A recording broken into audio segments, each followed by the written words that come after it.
Hey fellas, good morning. September 2nd. I have finished my walk, most of my early morning exercise, which are my push-ups and sit-ups. We have a little bit of rain going. I pimped out the car. I was intending to wash the car, but it's raining.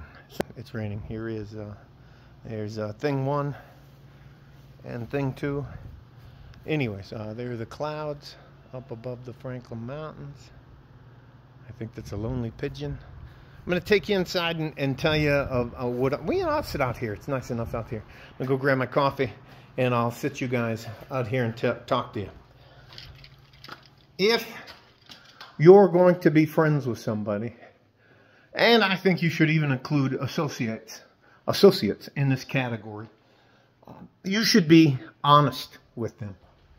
I'm not telling you to be cruel or to be a jerk, but you should be honest with them. And late yesterday, I had a young man. He works for the government, the state government of Texas, here in the city of El Paso. And he has been put on. If you don't know, I used to do a lot of work for the government. In fact, I was a supervisor in the government at the Appeals Management Center in Washington, D.C. What does that have to do with this? I understand how government agencies work and how to talk to you if you're going to be placed on a PIP. Back in October of 2023, this young man, he's 32, was placed on a PIP, which is a performance improvement plan. And he just brought me the paperwork to help him, because he asked me if I knew any EEOC, Equal Opportunity Commission, lawyers, because he thinks he's going to need a lawyer in order to keep his job. So before I made any decision, I asked him to let me see what he had, and he had all the email traffic to include his final warning, which was last week. If you are part of a government, and if you in general are given, this is an at-will state, Texas is. Minimum wage here is $7.25, and that's not enough to get by on. You just can't get by on $7.25 nowadays. Anyways,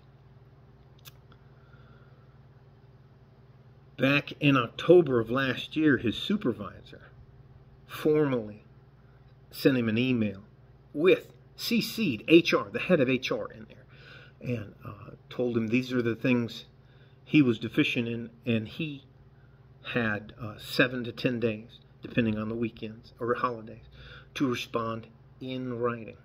It is now September 2nd of 2024, and he told me yesterday that he had not formally responded to this guy. So I'm going through these emails, and in December of last year, he asked him again, you still have not responded. You're still... Listen to me. And he wanted to know... I told him he should start looking for a new job, because he's on stage 3 of a three-part exercise to put him out of his job.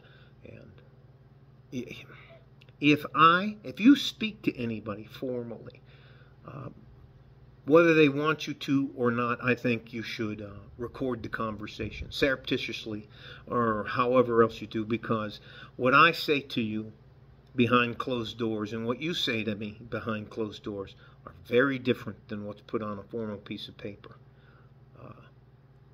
To be given a formal piece of paper like that and you not to respond is you doing this to your boss.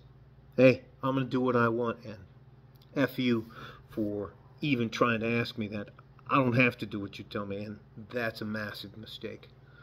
This young man at 32 makes 6 figures doing some sort of metric for improvement or something, statistics, which AI will probably replace anyways.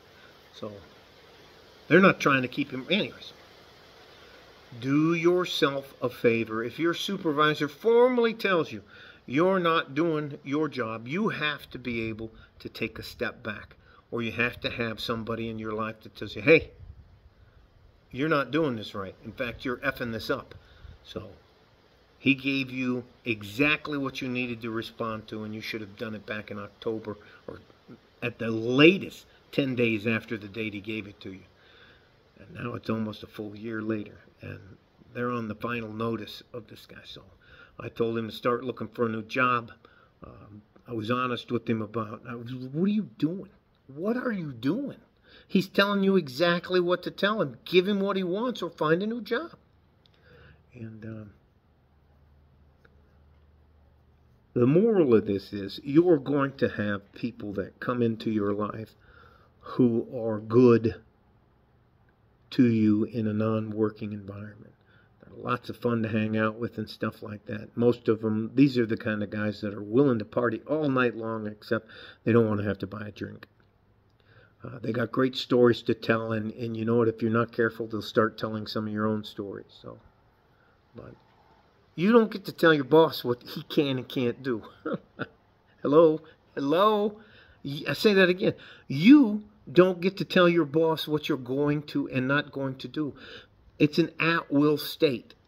And even though it's a state agency, it's a formal process, and he's already 2/3 of the way out the door. Because he's stubborn and he doesn't think he does anything. Anyways. Good six-figure jobs are hard to come by. I'm going to say that again. Good indoor jobs that are six figures are hard to come by. And the competition for them is extremely difficult. The guy's been with the government agency, state agency, for over 10 years, and he just thinks that matters for everything. Like, I've worked pretty hard for 10 years, so I can coast for the next 10 years. And that is not how it works. He was trying to tell me that it's not fair, and I was just like, listen, you either do what you're supposed to do or you don't. And do not be shocked if you don't do it and it has consequences. All right? Listen, if I've never in my life until I was almost 40 years old had a job where I worked inside. And I went all up and down, and I worked for the Veterans Benefit Administration, the VBA, as a supervisor at the appeals. Hey, just can't even tell you. Can't even tell you. Do you know, as a supervisor in those positions, you're required to have insurance in case somebody sues you? Nah. Anyways. All right. Love you guys. Stay safe and healthy. But sometimes it's more important to keep your mouth shut, do what you're told to do, and just enjoy your life. You can't tell your boss what you are and are not going to do. There's no seniority in these jobs. There's no union. What are you doing? All right. Love you guys. That's enough for me. Stay safe and healthy. Take care of each other if you can. And if you can't, you have to take care of yourself. Do not be your own worst enemy. All right? Like a fart in a G-string from West Texas, El Paso. I'm out of here. Bye-bye.